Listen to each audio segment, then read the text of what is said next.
Welcome back to my channel. Excuse my hair, I'm about to go to the hairdresser.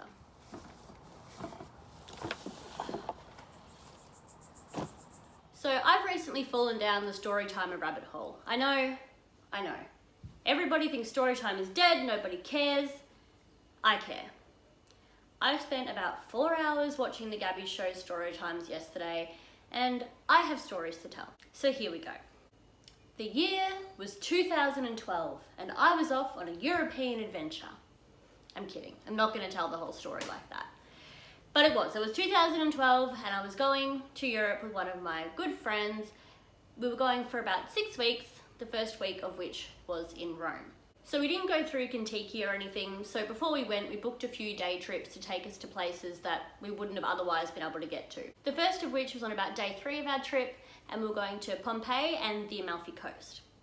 So the day arrives, we go downstairs, it's really early in the morning, it's still dark, and we're standing there, we're waiting for the tour bus, and I'm imagining a big bus is gonna roll up, it's gonna have like the company name on the side, the tour guide's maybe gonna be in like a polo shirt with like the emblem of the company on it, but that's not what comes.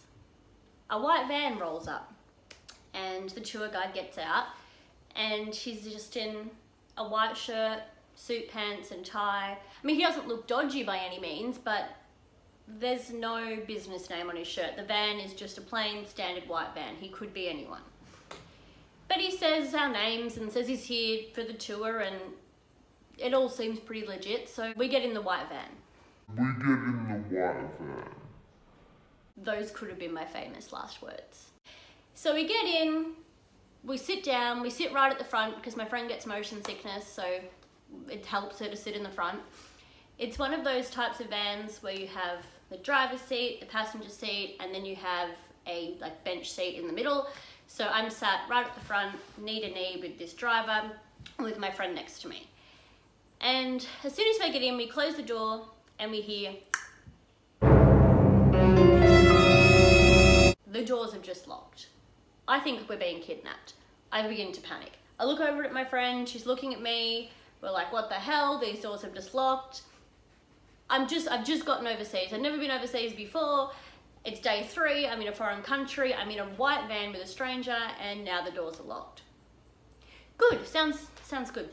So he starts to drive around, we're a bit worried, but he slowly but surely goes around and starts picking up people from different hotels. He's telling us about where we're going for the day. It starts to seem a bit more legitimate. So we stop panicking. As we're driving along, I notice he's driving crazy. Like he's speeding, he's swerving, he's like ducking around people. Where we're driving for the day, up to the Amalfi Coast, it's like cliffs everywhere. Like you fall off the side of this road and you are dead. Like you have no hope.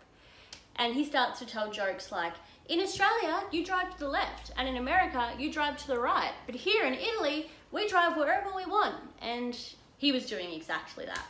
So he's driving along, he's speeding, there's cliffs on either side, and he's texting. And I'm like, oh God. Like, does anyone else see this? Does anyone else notice he's texting? No? Okay, well nobody else cared, so, you know, whatever. And then he hands me his phone. And I'm sitting there like, okay. So I get his phone and I'm reading the messages, and it says something along the lines of, excuse my English is not very good, but I would love to take you out for some drinks after this.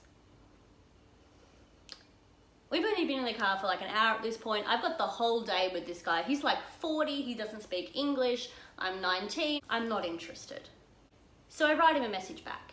And in hindsight, I probably should have just written no thank you, because he didn't speak very good English.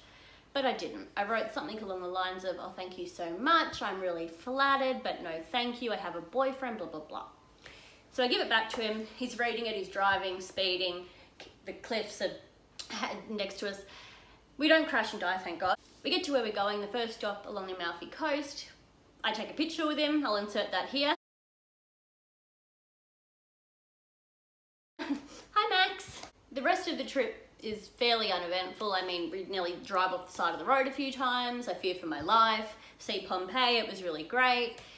And then it gets to the end of the day, he drops everyone off back at their hotels before us. We're the last ones in the van with him. We get back to the hotel, he comes around, opens the doors. He's like, so, do you want to go out for that drink? I wasn't really clear enough. He spent the whole day thinking that after this, we were going to go for a drink together. Meanwhile, we can't talk to each other. We don't speak the same language. He can barely speak any English. He doesn't want to go for a drink. He spent the whole day thinking that's what was going to go on after. I said, no, thank you. Sorry for the confusion. And he said, oh, but you know, you're so beautiful. And I said, thank you, but no thanks. And I spent the next 5 years laughing about it with my friend. I hope you enjoyed this video. If you did, please give it a thumbs up. Let me know if you want to hear some more stories from me. And I'll see you next time. Bye!